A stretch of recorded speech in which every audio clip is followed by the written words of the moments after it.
good morning, and welcome back to the CDS. This week we fought Puffball Panda, and these are their champions. They've got Vayne, Jinx, Diana, Echo, Quinn, Aatrox, Zillion, Bard, Soraka, Tom Kent. Zillion is new. When we did the thing back in week 1 where we go over everyone's champions, they didn't have Zillion. They had, I want to say, Kale, but obviously Echo needs a friend, and that friend is Zillion. Zillion was in the center. There was that trade. I haven't updated this bit here. I don't think I'm going to update them. The way I did it on this sheet makes it really hard to update this, so this is just going to be here. So when I say no else, they do have Echo Zillion, but whatever. But what I was expecting was Starspring, plus then pick 2 out of the following 3, Aatrox, Elites, or Echo Zillion, right? So they brought all of those decks weeks 1 to 5. They are pretty limited in options in as much as that they only really have Targon, PNZ, Demacia, and like the Runeterra champions. They brought Starspring every single week, and they brought Aatrox and Elites every single week, sans in week 5, where they picked up Zillion between week 4 and week 5, and this had access to Echo Zillion, and they brought Echo Zillion instead of, I want to say, Elites. But they brought Starspring every week, and Starspring has sort of been like their deck in as much as like whenever the CDS stuff, like they do the recaps, which you should all be watching. Make sure you watch the recaps. Starspring is like the deck that Puffball keeps playing, it seems to enjoy, so I was really expecting this Starspring deck. The other options I could have seen were none. They would normally have something here about other decks they can bring. It sucks that, you know, Puffball doesn't have that flexibility compared. Like, you can do stuff. You can make, like, you know, Bar with Diana Echo, right? And make that a Bar deck and it'll be okay. But that doesn't concern me too much. The only thing that could have concerned me is if they didn't bring Starspring, they brought Aatrox, Elites, and Echo Zillion. But expecting Starspring, I brought Starspring's worst nightmare, which is Fearsomes. Fearsomes again. And then 5 parts of landmark removal, 7 flocks, 3 cullings, 3 broadmeans, blah, blah, blah, blah, blah. So, with Fearsomes, what is the splash? Remember that the deck building rules require that you bring 6 champions. So I can't just bring Gwen, or even just no Gwen and no Thresh, and just bring like mono SI, right? I need to bring Gwen, I need to bring Thresh for 2 SI decks, and then I also need to find 3 cards from another region to go for. Historically, these have been the regions that Fearsomes has gone to for splash. You've had Targon for stuff like Moonlight Affliction. You've had Troll Chant for stuff like... You've had Targon for stuff like Moonlight Affliction and sometimes Pale Cascade. You've had Troll Chant... You've had Freljord for stuff like Troll Chant or They Who Endure. You've had Shurima for stuff like Merciless Hunter and Scrying Sage, which is probably the most recent versions. And you've had Noxus for stuff like Precious Pet and Decimate. So we can't do Shurima. We just don't own a Shuriman champion, so we can't do Shurima, right?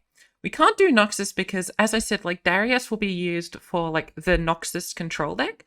And while Darius Fearsomes is going to be the strongest way to build Fearsomes, the strongest way to build 3 decks in a lineup is going to be to use Darius as, like, Flock and Scorched Earth and stuff, and less so for the aggro stuff. Like, sure, Gwen Darius is going to be the strongest way I can build Fearsomes, but I don't need it to be that strong, and Darius is going to be so much more important for that deck later. Freljord is going because, and I'll get more into this later, but the Darius deck ends up being a Gnar deck. I think Darius Gnar is the obvious pairing for that because you get easy access to pings like Pie Toss and Pokestick, right? So you want to have that work with your broadmeans and stuff. So, like, an important play pattern will be you put Scorched Earth on this, you put Noxian Guillotine on the stack. They, you know, heal it up, and then you do Pie Toss, right? And you want to have access to Bandle City because they have the best pings. You know, you could run Blade's Edge, but Bandle City just makes that work better. Which means we can't have Freljord, which means we're going to use Targon. I do want to mention that, like, Pokestick is something we are missing out on. Like, Pokestick is another option. We haven't really seen Fearsomes with Pokestick appear, but I think, like, that could have been a decent option, right, to draw stuff. But we're going to go with Targon, right? So this is Fearsomes with Targon. I'm running Thresh instead of Gwen here only because I think the Targon version is the strongest version of Fearsomes, which means I'm going to give it my weakest SI champion, which is Thresh. Thresh isn't bad. You get to pull Fearsome blockers to the side, but Gwen is obviously better because it has the Hollow keyword and also it does 2 damage on the attack, right? But let's go over the Fearsomes deck. So we've got all of these Fearsomes, right? We've got 1, 2, 3, 4, 5, 6, 7 copies of 3 Fearsomes. That's 21 Fearsomes, right? Now Wraithcaller isn't a Fearsome, but Risen Mist is. So we've got a fair few Fearsomes.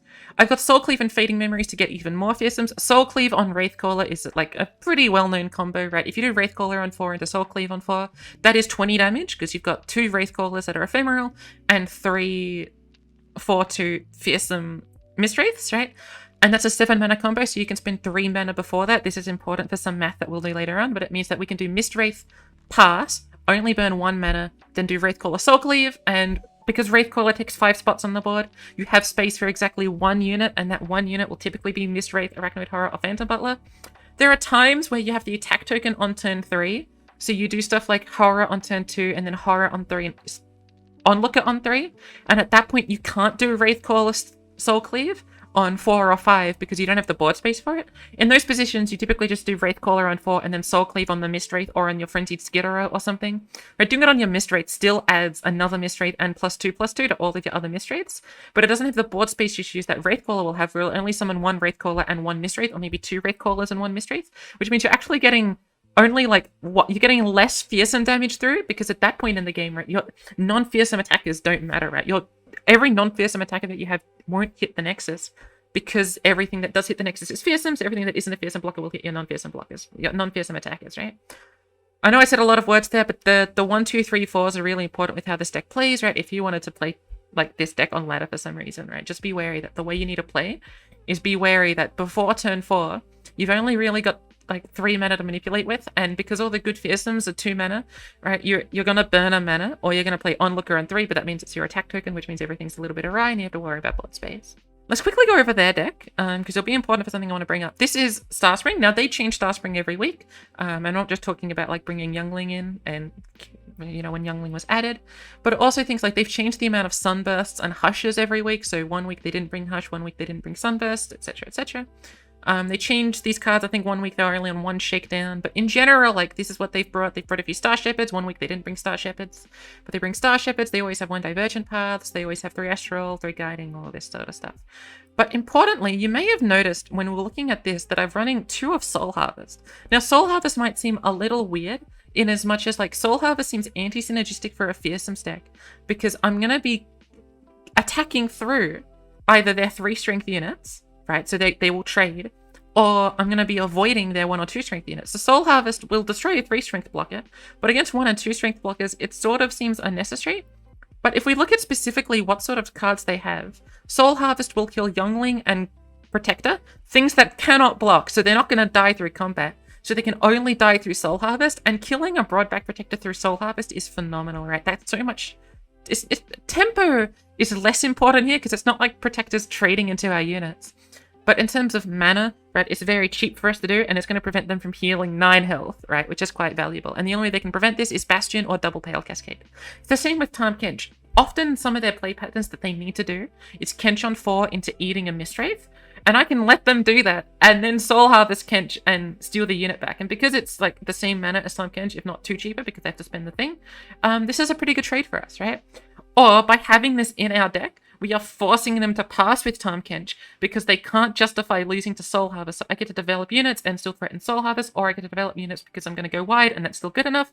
Or if I can't go wide with my units, I can kill Tahm Kench, get a unit back, or prevent them from eating any of my units, right?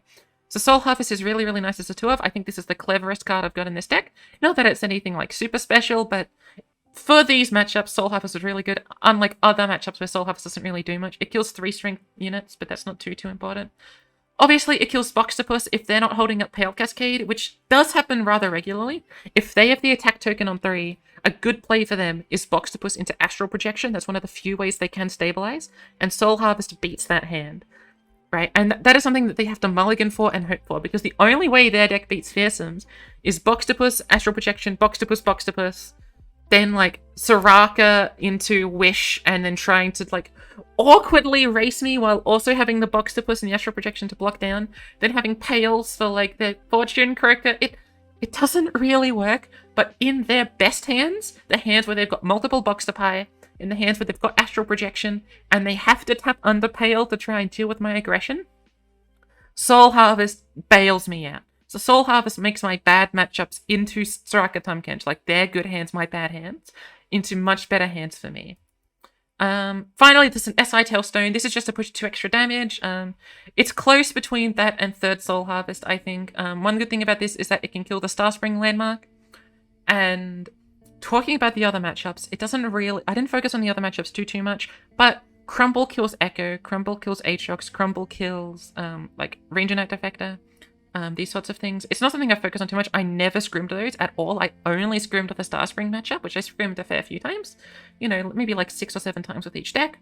just to make sure I knew these matchups, because I'm not very good at fearsomes. I'm actually quite bad at fearsomes. I needed to learn how to play fearsomes properly. I would never keep Stygian Onlooker in my opening hands before, and then Jansport was like, keep Stygian Onlooker. And I never knew how to deck build, and Anymore was like, add Soul Cleave, add Feeding Memories. Feeding Memories was not in the deck originally, and then Anymore was like, make sure you're having Feeding Memories in your deck. You're missing out by not having it, right? I've never played fearsomes. I've never really been good at Spidz either. Spidz has always done my head in. I never understood how to play that deck. So, like, I had to scrim those a lot. Obviously, these are easy matchups if you've played them a few times. But I had to do that 6 or 7 times, so that's why I bring that up. But SI Tailstone stops for pushing 2 extra damage if they do a Pale Cascade block or a Guiding Touch. The 2 extra damage can come in handy. It's basically the best option you've got for burn. Think of Shadow Isle's Tailstones as better Doom Beast in this deck, because Doom Beast will never hit in for damage, so you may as well just have SI Tailstones for the 2 damage on the aggression, right? And then Crumble for things like Aatrox or, you know, the pseudo stun, the kindred stun thing, you know, that kills a unit and revives it, can be good against stuff like Concerted Strike or, you know, that sort of thing. So SI Tailstones was just a fine one up to have. We've got Harrowing and Moonlight Affliction. Moonlight Affliction obviously gets rid of 2 fearsome blockers. You very typically want to develop into your attacks with this deck, only because them spending mana is less mana they're using to deal with you. And so if you can use Moonlight Affliction, you can deal with their stuff, right? And Skitterer is also a really important card for stuff like Soul Cleave, right? If you have Skitterer plus Soul Cleave against like Soraka and Tahm Kench, Boxtopus can no longer block, and neither can Pale Cascade let them block things. So just 1 Skitterer or 2 Skitterers with Skitterer Soul Cleave basically wins you the game in that as well. But I wanted 2 fearsome stacks. So if we start looking at what has historically been good, what other champs we have available to us, right? We can't do Panther Tarek, right? We've already done Targon, so we can't do another Targon, right? We still can't do 2 Targon SIs, because it is still like regular Riot luck. And then Gnar and Darius are taken because of deck 3, which we'll talk about later. I know I've done this a bit out of order. I always knew I was going to do Darius Gnar. I just built that last, which is why I'm talking about it last. But we've got 4 other champions available to us. We've got Fiora, who gives us Fleet Feather Tracker and Relentless Pursuit. Or, like, we don't have to take both of them. We can take neither, in fact, if we don't think that these are better than the other stuff than SI cards, right? We've got Alawi, who gives us Darken Harpoon and Prowling Cutthroat. We don't have to run these, but I'm just showing you what examples of cards we might want to be running. We've got Varus, who gives us Unforgiving Cold and Forsaken Picai.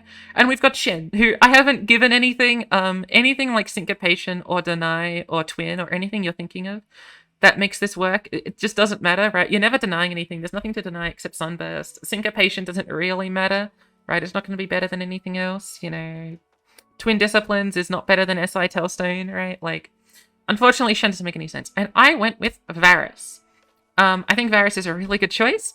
I think that Forsaken Picai, being able to find your combo pieces, right? This looks like an aggro deck, but it's also basically a combo deck, right? Soul Cleave and Feeding Memories are combo cards, and Wraithcaller plus Feeding, Wraithcaller plus Soul Cleave, Frenzy plus Feeding, Frenzy plus Soul Cleave, even Mistwraith Risen, Miss Soul Cleave, right? All of these cards are basically combo cards, and so having a Predict is quite nice. So this was the Varus version. It's just 1 Forsaken Picai.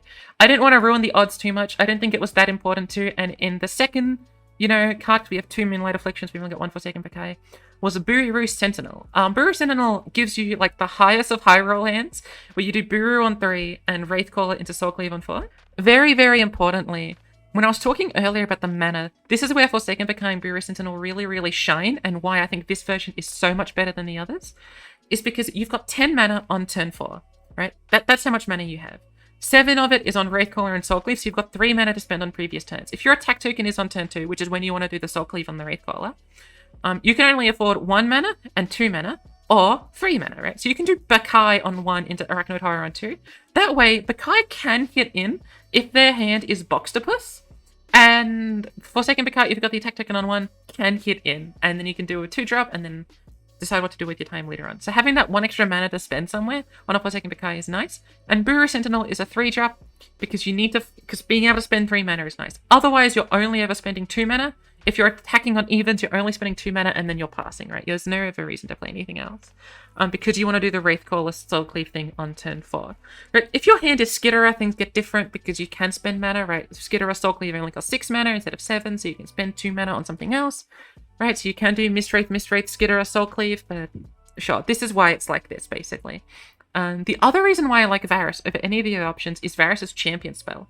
So I think if you're to double draw any champion, and I'm including Pantheon and Tarek here, I chose Pantheon over Taric, not because he's got Overwhelm and Barrier, but because I think that Pantheon's Shield Vault is better in this deck than Taric's Blessing of Targon. Now, Taric's Blessing of Targon did win me one game before we decided to move to Pantheon, but I think Pantheon Shield Vault will win you more games, generally speaking, if you're forced to play your champion.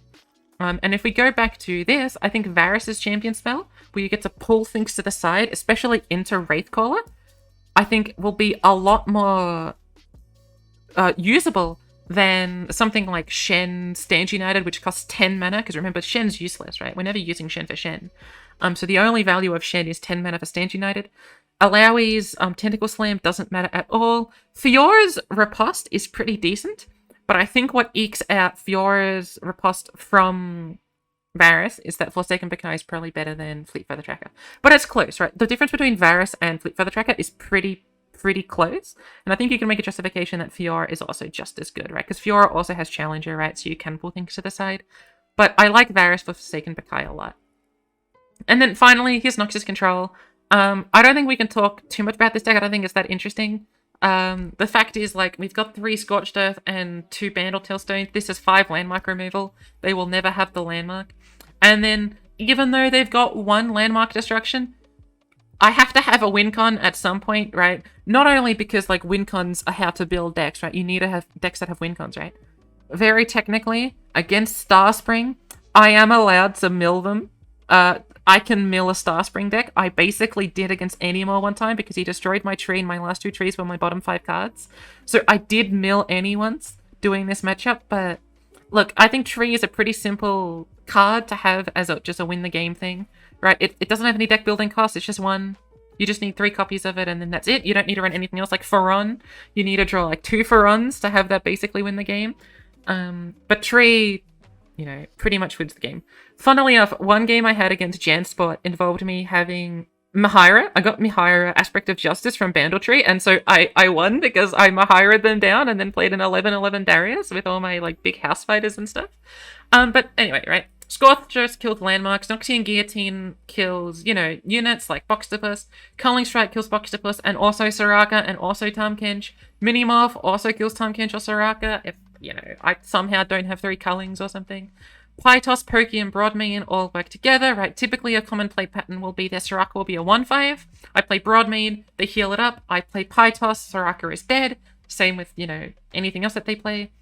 Aloof is basically to draw me cards and to get them out of Star Shaping, right? So Aloof gets rid of Star Shaping and Sunburst. If we go back to their deck list, right? Like, the only... Getting rid of Star Shaping and Sunburst and Bastion are pretty good for me. They're the only cards that can...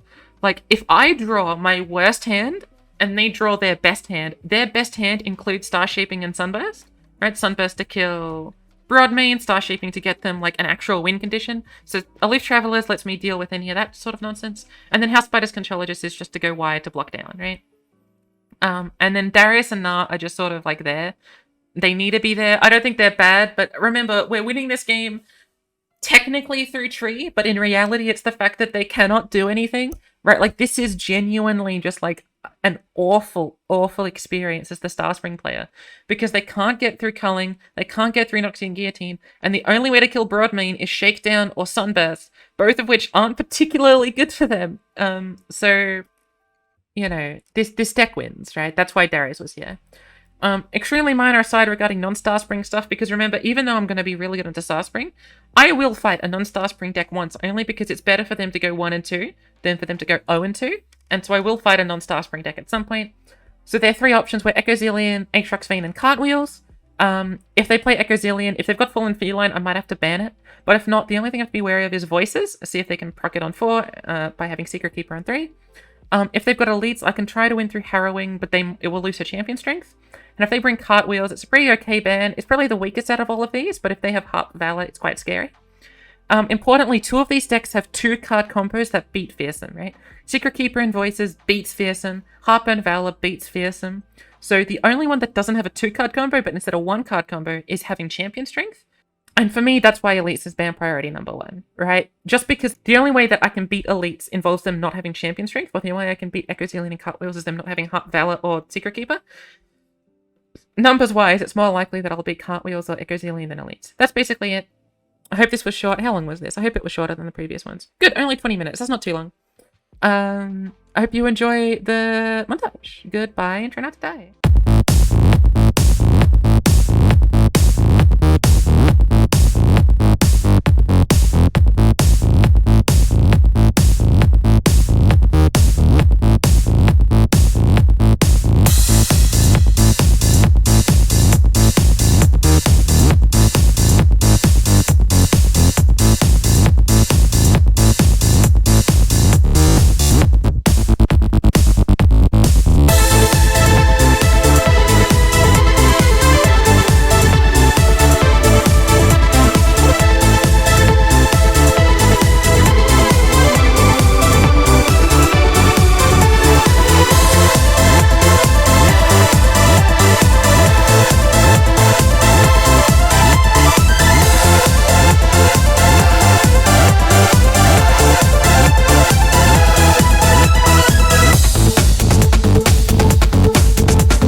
If I get Soul Cleave Wraithcaller, it'll probably...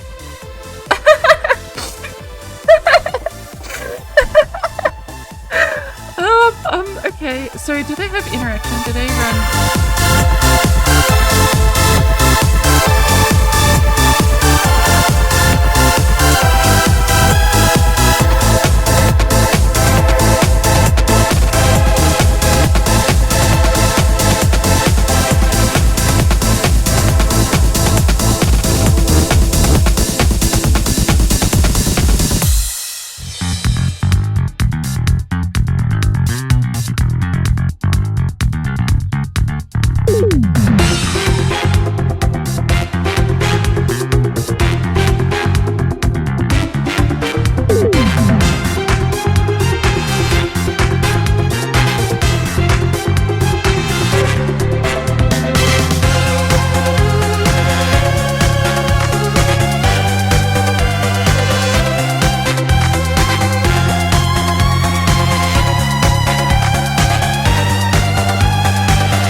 guys enjoyed the montage. I think this is the worst montage thus far. I'm not really a big fan of the songs that I chose. I think I did what I could with them, but I definitely preferred the last 3. But this was a very short set. It ended up working, right? Like, the fearsome stuff worked against Starspring. I don't think there's too much to talk about within the Starspring matchup, but with the Aatrox Vayne matchup, there's a lot I want to say. But we're not going to watch through the entire thing. It's a short video, but we don't actually really need to. You can listen to me say I'm tired if we start. But basically, I started with this deck for no reason particular. They're basically the same. And we get this as our starting hand against Starspring. And because we have the attack token on 2, what we really want to do is play a 2-mana Fearsome on turn 2 and then Wraithcaller on turn 4, right? Now, the second 2-mana one is debatable. Either we play a 2-mana Fearsome on turn 3, or we try and get Soul Cleave for it to happen on turn 4 with Wraithcaller, right? I think keeping Arachnoid Horror here is fine. I think that's what I decide to do in the end. We draw Thresh, who is unfortunately a champion, and then we draw Pantheon, who is also unfortunately a champion. Which are obviously the worst things we can draw, right? Champions are not particularly good in this deck. Now, Thresh does see some value at some point, but because he is okay on turn 5, but it's better to develop 2 fearsome units on turn 5 or something, right? But nothing happens on turn 1. We play our friend on turn 2. They play that on turn 2. We deal some damage. Turn 2, we just do this. Turn 3, we get to the Smithwraith stuff. That's all fine. They attack us. Turn 4, we can either do Wraithcaller or Fading Memories on this and then Stygian. This is just going to be more damage, generally speaking. Allows us to attack with the Wraithcaller, which will either trade into this or just get in for 4, right? So if they develop no units here, right, they can just block this or even do the Pale Cascade and block this, but they'd probably Pale Cascade and block one of these. Or it hits this and then Wraithcaller stays on the field. Either way, it's really good to play Wraithcaller. Because their deck, they haven't played any, Crusty Cutters or anything. Wraithcaller does actually do stuff here, which is quite nice. They play, I forget what this guy's name is. There's a guy who uses this as a profile picture on Discord.com, and I always think of this guy as just Raw Rock. So they play Raw Rock, and obviously we just go in, they do the block, and they pale the Raw Rock, and Raw Rock blocks. I think they blocked the wrong thing. They probably should have blocked this just in case this gets recalled somehow. I don't get created card bonuses. But I'm joking, by the way. It's not really going to get recalled. But this attack is perfectly fine. And I mean, this is the position we wanted to be in, right? While they're healing a little, we've got 2 Fearsomes, we've got a bunch of things we can do on the turn after, including the Soul Cleave that we just top decked, which we can talk about a little. But in general, this is the matchup, right? We're lucky they didn't have Boxtopus, and we're lucky that they didn't end up having second Pale Cascade, right? We did get some good things, but they also managed to stick this without us having Soul Harvest, right? But in the event that they still have Boxtopus, right, we're still going to be applying so much pressure towards them. And push comes to shove, we still have this Harrowing if it becomes turn 8 attack token. We can just Harrowing and still do the exact same stuff, right? This matchup, hopefully by seeing it, you just see how just bonkers it is this whole time. Right? They play Codger into Kench. I play Thresh to try and pull something, right? I will probably pull Broadback just so it dies, just in case the combat doesn't go through. Plus, there's no reason really not to spend mana here, and I don't really have any Fearsomes to develop. This question, though, regarding Soul Cleave. So if we do Soul Cleave on Wraithcaller, what's going to happen is it's going to be 3 board space slots. It's going to summon Wraithcaller. Wraithcaller, if Allegiance procs, will summon a Mistwraith, and then it'll summon a Wraithcaller, and then that will be it. All we've achieved is 5 Fearsome damage, right? So we have 4 Fearsome damage from this Mistwraith, and the 1 Fearsome damage that it applies back on, right? If we give Mistwraith to this thing, the Wraithcaller, the Mistwraith herself, it's gonna add 2 5/2s at the cost of a 3/2, right? So that's adding 7 Fearsome damage. Well, this only adds 5 Fearsome damage, so this is better. This is what I was talking about earlier during the slides, where you need Wraithcaller to only have 1 other unit on the field for you to Soul Cleave the Wraithcaller, right? In addition, if I actually had the board space, I still think it would be correct to do it on the Mistwraith, only because of the chance of missing Allegiance. I'm in such a commanding position right now. I don't need to bet this game on missing Allegiance or not, right? So I think even if it was just Wraithcaller and this this Mistwraith, I'd probably still do it on the Mistwraith because we've also got so many other Fearsome blockers we can develop, right? Fearsome units we can develop. We've got the Boisterous Host, not the Boisterous Host. We've got the Phantom Butler, and we've got the Stygian, and we've got the. This is basically another Mistwraith down here. For some reason, they decide to eat Thresh. I don't agree with eating Thresh. I think they should have eaten a Mistwraith. I don't think it would have prevented lethal because we're dealing 6/6/3/3, which is 18, right? So we had lethal. In fact, we had more than that because of the Stygian. So we had, you know, 22 or something, right? So it doesn't really matter, but I don't really get the point of eating Thresh. That didn't make too much sense to me. Now, their hand involves Bayou Branch. I didn't include this in the montage, but at some point they put a spell on the stack and then remove it. This can literally only be Bayou Branch. It doesn't matter, right? If they played Bayou Branch here, I would have been super happy because they would have had to lose Tahm Kench and whatever, right? They probably would have eaten this and then blocked and then, like, restored this or something. But that wouldn't have been great for them, right? I think they're best out at the moment, and that's what they tried to do, was do guiding into Boxtopus, but even then, I think that wasn't preventing lethal. We do the Butler, we do the Mistwraith, and then we win, right? They do the guiding, they try and get the Boxtopus, but we're pushing in so much damage, and that's lethal, right? I hope you guys don't mind that I'm not playing it. This isn't like... in the slide, this is much more interesting in the slides than in the gameplay, right? Like, this is what was supposed to happen, and it's how it happened, right? In the Aatrox Quinn Vayne matchup, I kick Skitterer. This is wrong. I probably should have kept Skitterer for the same reason I was arguing about Buru Sentinel, right? I have Wraithcaller Soul Cleave, right? I am in a really, really commanding position. All I need to do is spend 3 mana before turn 4, and I could do that with a 2-drop, or I could do that with a 3-drop. Now, Skitterer is not going to be better than Arachnoid, I think it's called Arachnoid Horror, because they're both 3-2 fearsomes, right? But at least this guarantees that I have a 3-2 fearsome on the board before Wraithcaller comes down to do the Soul Cleave stuff. So I think I should have kept Frenzied Skitterer. I ended up drawing Arachnoid Horror, so it didn't end up mattering. But I think that mulligan was still wrong, even if I was vindicated. They play this. I decide not to play Arachnoid Horror on turn 2. This is a misplay, right? I'm not going to show you my audio, just because, like, it doesn't really matter too much. But I can explain what my logic was and why that logic was wrong. If you go back to the slides, I talk a lot about this idea of having 10 mana, right? You've got 10 mana by turn 4, right? But I took that too far, and I forgot that you don't actually have all of that mana on turn 4. You can't bank 6 mana, you can only bank 3 mana in this video game. So you have to spend at least 3 of that mana before turn 4. My thinking was that I was going to beat Concerted or Single by holding up Mark of the Isles when I do Soul Cleave Wraithcaller, thinking, oh, 7 mana for Soul Cleave Wraithcaller.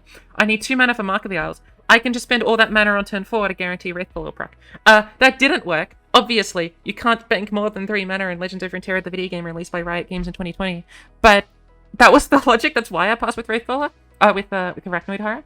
I could have done 3 extra damage. In the end, it didn't really matter because of the win, and also because we could just develop it on turn 3. We missed out on the 3 damage, but, like, I didn't pass this turn. I only passed last turn, stupidly. But that was, like, if you looked at the montage and was like, Spidz, why didn't you play Arachnoid Horror? I thought I could bank... Well, it's not that I thought I could bank more mana, it's that I just assumed mana was way more fluid than it actually was, which is a mad thing. By the way, this 4 is kind of funny. I don't know how that happened. But, yeah. They were on something like 1 Concerted, 2 Single, 3 Fish Fight. And they actually have Concerted in hand. So when they play Arcade, by the way, I was thinking of blocking here to try and beat certain hands, but it didn't beat Single. It didn't beat Concerted Strike anyway. So I didn't end up doing it. But if this didn't have the weapon, it's honestly a consideration. Now, the thing is, if it doesn't have the weapon, they've got 3 mana, which means they're probably holding up Catch or something. And but them spending the mana on this weapon when they do Arcade, they would still be able to afford single combat, unlike the other universe where I'm blocking this and they play Arcade and they can't afford single combat, right? So this block is never correct, but the short thought I had about blocking there was about them having mana for Arcade or not. But I do this, and I wasn't sure if I was going to be doing Soul Cleave, because if they had Concerted Strike or Single, then Soul Cleave would... It wouldn't lose me the game, but Soul Cleave can do better stuff when they're tapped under, like Concerted and Single. And they actually have Concerted in hand. But they didn't hold it. I think Puffball says in the end that this was a misplay, and you can watch her VOD on twitch.tv/PuffballPanda, which I recommend watching, because she, like, talks over her game and, like, talks about things pretty interestingly. And part of the reason why I'm skimming through this is that she does a lot of thinking, right? Because she is the one that needs to find her outs more than I do, right? My turns are really, really simple, and her turns are really, really complicated, right? Anyway, she decides to play Arcade, and she taps onto mana, so... By the way, Arcade had range in that defector. But they tap under Concerted with Arcade, they should have kept it up, but they know that's a misplay now. We do this, and then this is the 20 damage combo that I was talking about, right? Like, this is 20 damage. Isn't that insane? We attack with everything. I don't mind that they do this block because we're pushing very much damage, and we've obviously got this Harrowing and, like, a bunch of other fearsomes. Like, we're not in too much of a tizzy. I think a more interesting turn is what to do here. So they play Vayne, and then I pass, right? Because if they pass back, I am like super happy. Like I can develop stuff, I'm okay. But then they play Darkenheart, right? And they're in an interesting position. If they attack twice with RKD, we have to block at least one of the RKD attacks, right? Which means that we should probably block it with a non-fearsome, with either Gwen or with Wraithcaller, right? I end up playing Wraithcaller to do that block. I could have also done it with Phantom Butler, but then the other play I was doing this turn was this, and then I'm doing Wraithcaller in the turn after. It didn't change too much, so I thought I'd do Wraithcaller this turn. But I block one of the RKD attacks with Wraithcaller. They attack with RKD, I block, they attack with RKD again. I take it, there's no reason to block it. I'm losing damage if I block it. They're forced to block this, and I'd rather they block when I'm attacking rather than block when they're attacking and die to quick attack, right? At least it's a trade if I do it when I'm attacking. But then we get to this turn here, and there's a few things they can do. They've got Fish Fight, possibly. They've got Concerted Strike. I now know definitely, but possibly. They have Single Combat, they can develop more fearsome blockers, including Aatrox, and they can do a Tumble, right? So what I'm trying to work out here in this position is what is the best way to deal with the best stuff they can do, right? So I've got a plan if their play is Aatrox. If their play is Aatrox, I'm pretty sure I can just develop 2 fearsomes and still kill everything through Aatrox, right? So they block 5 strength, they block 5 strength. They're at 10 health because of Aatrox. I've got 5, 5, 3, 3. That is 16, right? They block Aatrox into this. I'm dealing 5, 3, 3. That should be 11. And then I push the last 2 damage that I need because I remember they're healing to 12 with the Aatrox Strike with the Mark of the Isles, right? So basically they're at 12 health. They block 3 things that hit a 5, 3, 3, and then a 2. And that is 13. And therefore we can kill through Aatrox, right? So Aatrox is fine provided I develop, right? Cool. Tumble. Tumble is okay, provided I develop, only because it means that they're tapped under Concerted Strike, which means their only form of interaction from that point on will be single combat, or what ended up being Riposte, which I wasn't thinking about at the time. Riposte doesn't really matter, right? Riposte can only protect this. Riposte is not something I was thinking about at the time, but as that's what they had, and it ended up not mattering, right? But if they do the rally, I can block with this, then I open, because if they attack a second time because of the Scout, I'm forced to block with a 5-2. Or block with this 3-2, it doesn't really matter. It's the same thing where I'd rather kill their thing when they have quick attack by attacking them rather than blocking their thing because they have quick attack and they can attack me, right? So if their option is to go for Tumble, which means they don't have Concerted Strike or they're not willing to play Concerted Strike, then the best place to do this, block the thing, attack in, trade into everything, and then feel fine, right? If their play was something like Fish Fight, it's very similar to the Tumble line, except they would Fish Fight into this instead of Fish Fight into this. But again, at that point, I'd probably just be developing another unit. Then they can do the Tumble. At that point, they can't afford Riposte. It would have to be Fish Fight, Tumble, Single.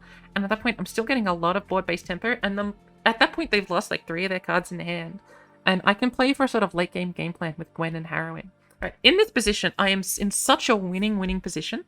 Right, the only way I lose is if I do like a massive misplay. So I'm just thinking about like what is the way to not do a misplay? What is like the least misplay line? And I think it was to play Phantom Butler.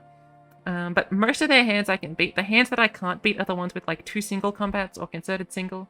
And when I say I can't beat them, I just mean I'm not winning this turn, but I'm dealing with pretty much everything on their board, and I will still have blockers for their stuff later on. And we can still win with Harrowing and stuff. But we play the unit, they do the Tumble, we block, we attack, they do the Riposte. They end up thinking a long time about doing this trade, and they end up deciding to do it, which I think makes sense. Now they've got the Darkenheart, so I can see why they don't want to do this trade, but I think this trade makes sense for them. Now Puffball this whole time thought Shadow Isles Tailstone gave +3/+3, which made her think that I didn't have SI Tailstone. But I did have SI Tailstone, so when they play Aatrox, I do this. I could have developed more units after this. I could have developed more Mistwraiths. I could have developed more Arachnoid Horrors, but look, I didn't even need to develop this Mistwraith. I already had guaranteed lethal. It just felt fun having both Mistwraiths, and that was the game. I don't think these games are too technically deep, right? Like, it's not that these decks are devoid of depth. Rather, the whole point of bringing these was that these were going to be, like, very monogolic. That's not a word I'm looking for, but like very singular aimed. This is what it does. It does this really well. I think Fearsomes is a deck that I'm not particularly amazing at, especially with the mulligan regarding the Frenzied Skitterer. But in this game we had Wraithful Soul Cleave, which is good enough. And in this game we just had a bunch of Mistwraiths that were able to take them down into a matchup that's pretty favored, and they didn't have Boxopus, right? Which is their only natural Fearsome blocker. Overall, worked out pretty well this week. I'm glad I got the 2-0, which means we get the 3 points. This week isn't as strategically deep. I think like the scouting section, the Google slide section is the most interesting part of this, but even then it's just like how to play fearsomes, what's the best splash. I think Fiora would have been a fine splash, but we went with Varus. And yeah, I hope you enjoyed, and I shall see you next week for Ikato, who scares me a lot because he's the only opponent that changes his deck list every week. Bye! Hey, a few minor things. One is that after this, there will be another montage. The first song that I picked from the Necrodancer soundtrack is a song that has 2 versions, one when you're in the hot part of the map and one when you're in your cold part of the map. What you heard in the montage was the cold part of the map version of the song. So what I've done is I've included the hot version of the map, hot part of the map version of the song, and you can listen to that. I thought it'd be funny. My original plan was to combine the hot and the cold, like splice between them. On my attack tokens use the hot, and on the defense tokens use the cold. It didn't really work out. I didn't really like how that turned out, so I've just split them into 2, and then you can watch the hot version if you want. I've just left it there as sort of like something cute and fun that I was planning on doing but didn't end up panning out, and so you get like the scraps of what remained.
If I get Soul Cleave Wraithcaller, it'll probably...